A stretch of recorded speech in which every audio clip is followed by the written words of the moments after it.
Hey folks, I hope all of you are ready for Christmas. We're almost there, right? A couple days away.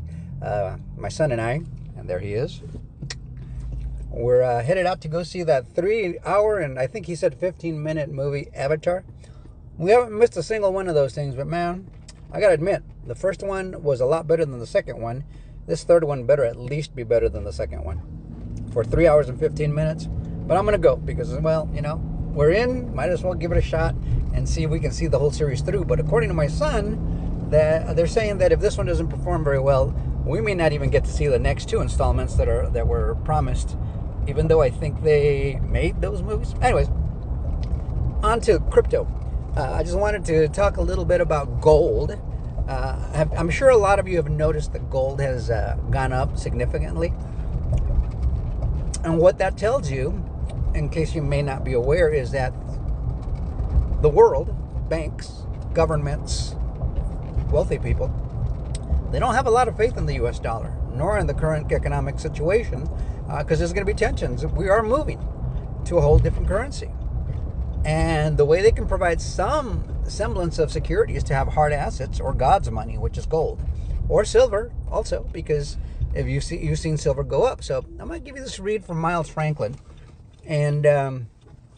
And this is just kind of reporting on basically what's going on with gold. He says gold and silver smashed new all-time highs. We've been watching that. It says gold surged past $4,477 an ounce, and silver ripped above $69 an ounce. Just 2 years ago, it was at about $25 an ounce. So as investors rushed into hard assets amid escalating geopolitical risks, growing doubts over monetary policy, and tightening supply. Now, I'm going to address this part of geopolitical risks. There aren't that many geopolitical risks, other than the fact that, yeah, BRICS wants to introduce a new currency, and the U.S. wants to keep the U.S. dollar as the world reserve dominant currency, right? And I'm putting my money on the U.S. I mean, we're going to take that, but it's not going to be easy. Other than that, I think geopolitically, that's one of the reasons President Trump has tried to end as many wars as possible. We don't want that much turmoil in the world as this transition, I guess, rises, right? As this transition is upon us, as we go through it, the less distractions we have, the more focused we can be on making it as smooth as possible. So let's continue with this read here. So it says Middle Eastern and European tensions. President Trump's eliminated most of that, so we know that, but they like to point to those things.